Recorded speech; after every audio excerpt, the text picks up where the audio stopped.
Our Bamix stick blender gets used all the time. Generally, it's very reliable, but recently its blade has become a bit loose, sometimes even falling off mid-mix.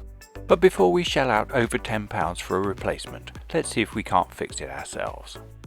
With our blender cleaned and unplugged, we can see how loose the blade has become, sliding a bit too easily on and off the shaft. Taking a closer look, we can see the blade stop, which keeps everything turning together, and this ridge, which should stop the blade falling off. On the blade itself, we can see the notch in the collar, which fits round the blade stop, and on the opposite side, a bit to clip over that ridge, the two long slots making it springy. This is what we need to tighten up, and this is all we need to do it, a pair of long nose pliers, just to give it a bit of a squeeze. But before applying any pressure, we need to get the jaws lined up, so the top one is completely between the two slots. Then for a firm but moderate squeeze.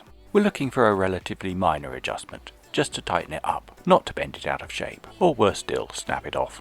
So go gradually, tightening a little bit at a time, until we've got a really snug fit, with our blade pushing on relatively easily, and tight enough to stay on, although not so tight that it's hard to get off again. If it is, just bend it back a bit with the pliers.